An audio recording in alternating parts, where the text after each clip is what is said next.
What is good, everybody? Back with another Fair Shake review, and we're going to be talking about Earthgang's new album, Ghetto Gods.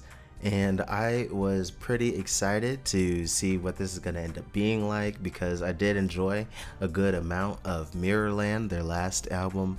And so let's get into my quick thoughts of each of the tracks, and then I'll give you my overall thoughts on the project. So it starts off with The Glow, a quick little intro that definitely sets the stage behind the idea of the oxymoron of a ghetto god, with 2 Chainz here speaking about being looked down upon whilst being great. And that leads directly into the song Ghetto Gods, where it definitely has both of the members of Earthgang creating a triumph joint, reveling in their level up.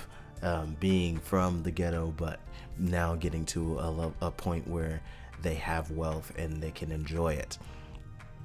Then we get to Billy with Future, and this one definitely continues to show some happiness in the fact that they're getting money, but also aspiring to be a billionaire, still having that hunger to keep working hard. And then Future comes in with a slight beat change, and also kind of talks about the same thing about doing better after getting more cash.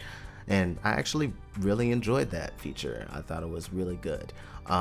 Next, you end up getting Water Boys, where everybody in the song from Earthgang, JID, and J. Cole kind of give different perspectives on life after success, and it was dopeness. 5 minutes of just straight dope rap.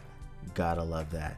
Then we get this number 5 where DC Young Fly comes through, providing a little interlude to help the topic transition into Amen, which is a club song to kind of make the girls dance. It's straight up meant for that purpose, and it's featuring Music Soul Child of all things. So it's kind of different to hear music on a track like this, at least for me, since I don't know if he's ever done anything quite this like straight up, hey, dance girls, like I don't know if he's ever done that kind of stuff on his projects before, but I've never heard him do that kind of thing, so that was kind of interesting to hear. But it would take a little getting used to. Like if this came on at the party, it'd be fine, but it's not something that I'm gonna be trying to return to a lot. Then we get into All Eyes on Me, which is a slightly heartfelt song, kind of about what folks in the hood, like themselves, Earthgang, kind of go through and try to celebrate in spite of that. And I thought it was a pretty cool track, but another one that I don't feel like I'd return to a lot. We get to number 8, which is Lie to Me. And this one's kind of talking about how social media and kind of influencer culture has kind of made it so everyone kind of lies and has to lie to have their perception of winning in life, whatever that means. And I actually really enjoyed this one. I thought this one was really nice. Then we get another interlude, the Jeans interlude, which has JT from City Girls coming through and showing some support as we get into kind of her mindset, which kind of goes into the same mindset that Black Pearls, the following track, goes into, which is definitely a club banger, kind of about kind of like the new ideal woman who is desired and possibly recrafted with the money that she's able to get and the money that she continues to accrue, because she's all about her business and she does what she wants. And this is featuring Baby Tate, who comes through with a lot of personality, but unfortunately it's not the kind of song that I would return to, but it definitely is something that would definitely bang hard in the club, so expect to hear that. Then we get a poem here, Neezy's Walk, with Lene Vinny, or I believe it's Vinny. And this one here is a poem about kind of how Black women have to, like how they have to carry themselves in this dangerous world, which is kind of like a interesting contrast after the song we got to hear with Black Pearls. and then we move into American Horror Story. This track kind of has like different views about being black in America and kind of like how you can help the hood or help yourself, how that kind of seems to be the mindset. It's either you help yourself or you help the hood. It makes it hard to do both. And I enjoyed that track, along with the following track, Power, which has CeeLo Green and Nick Cannon, just kind of like having speaking parts.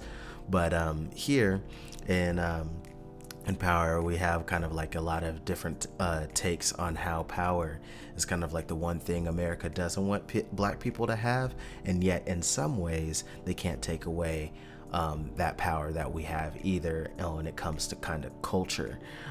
So it was a really interesting track that I enjoyed how they tackled that concept.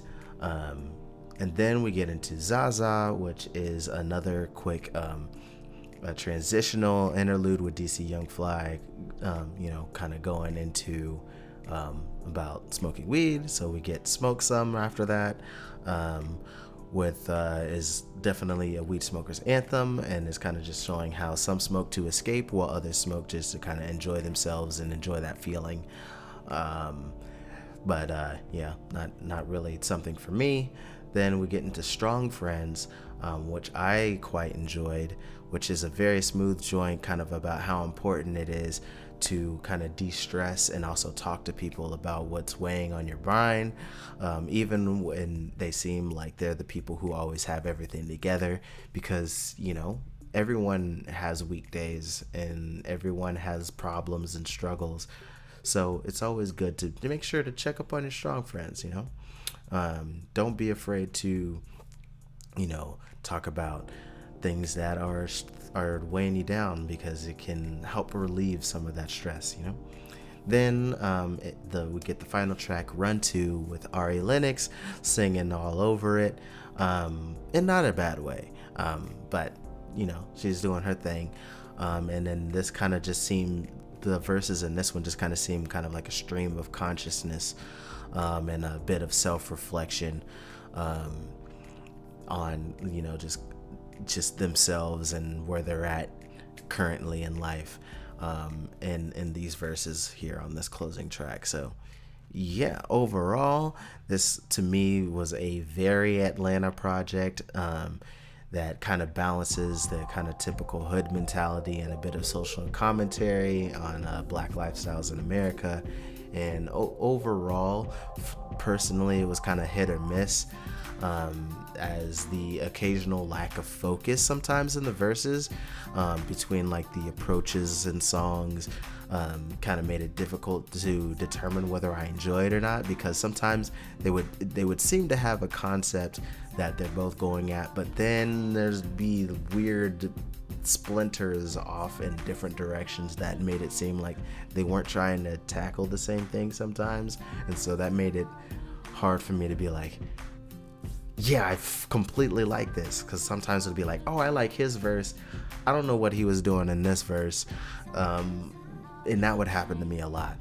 But the beats in this were really, really solid, and they definitely fit the purpose of each song that they presented.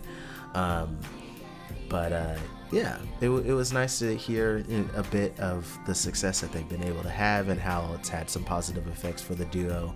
And I continue to wish them success, because I think they're a very talented group, despite me not liking everything that they create. But it's just really interesting to see where they'll go, as one of the groups on Dreamville.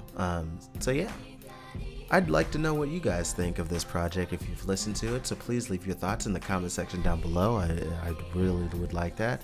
Also, if you are here on YouTube, you can hit the like button, you can subscribe for more reactions and reviews. I also have a Patreon that's linked in the description box, or you can go to patreon.com/blipmaster5 directly to help support your boy. There is extra content there, and then depending on which tier you're on, you can do requests as well, for content to be reviewed.